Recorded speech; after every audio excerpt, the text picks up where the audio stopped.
ঢাকা বিশ্ববিদ্যালয়ের ডাকসুতে বন্যা দুর্গতদের জন্য ত্রাণ সংগ্রহ কার্যক্রম চলছে।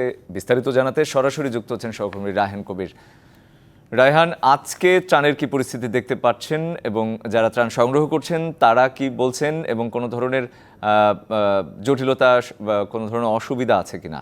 শুভ্র, আমরা বর্তমানে রয়েছি ঢাকা বিশ্ববিদ্যালয়ের ডাকসু ক্যাফেটেরিয়াতে। এখানে চলছে 11তম দিনের মতো ত্রাণ সংগ্রহ কার্যক্রম। এখানে চলছে আপনার শুকনো খাবার থেকে শুরু করে যাবতীয় যত পানি জাতীয় স্যালাইন, ওষুধ, স্যানিটারি প্যাড এসব প্যাকিং। এবং আমরা তাদের সঙ্গে কথা বলে যতটুকু জানতে পেরেছি, আজকের মধ্যেই তারা চাচ্ছে শুকনো খাবারের যত স্টক রয়েছে তা সব পৌঁছায় দিতে।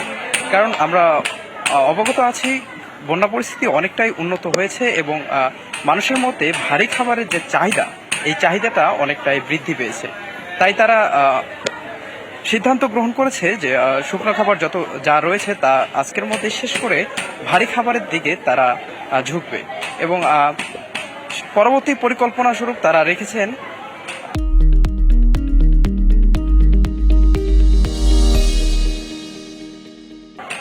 পুনর্বাসন কর্মসূচি। এ নিয়ে আমাদের সঙ্গে এখানকার সমন্বয়ক রয়েছেন মহিউদ্দিন। আমরা তার সঙ্গে কথা বলবো যে আসলে তারা পুনর্বাসনটা নিয়ে কি ভাবছেন।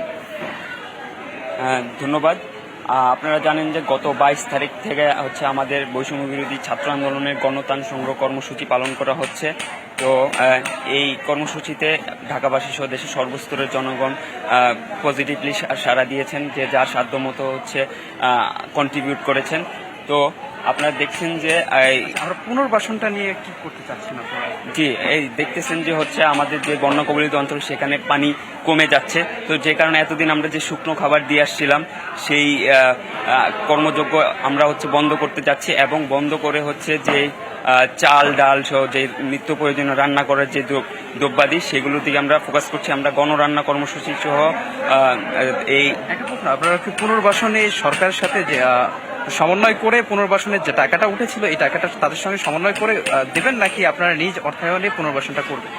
পুনর্বাসনের বিষয়টা যেটা হচ্ছে, আমরা সর্বপ্রথম হচ্ছে ত্রাণ ও দুর্যোগ পরিকল্পনা মন্ত্রণালয়ের সাথে আমরা আলোচনা বসবো, তাদের থেকে আমরা তথ্য নিব, তাদের সাথে কোলাবোরেশন করে। এছাড়া হচ্ছে আপনারা দেখবেন যে ঢাকা বিশ্ববিদ্যালয়ে হচ্ছে প্রত্যেকটা জেলা উপজেলা সংগঠন আছে, তাদের সাথে বসবো আমরা। ধন্যবাদ। আমরা আসলে এই ছিল আমার কাছে শুভ্র, আসলে তারা পুনর্বাসনটা ত্রাণ মন্ত্রণালয়ের সঙ্গে সমন্বয় করে করতে চাচ্ছেন, এই তাদের সর্বশেষ পরিকল্পনা। ধন্যবাদ। রায়হান, আপনাকেও ধন্যবাদ আমাদের সাথে যুক্ত হয়ে জানানোর জন্যে।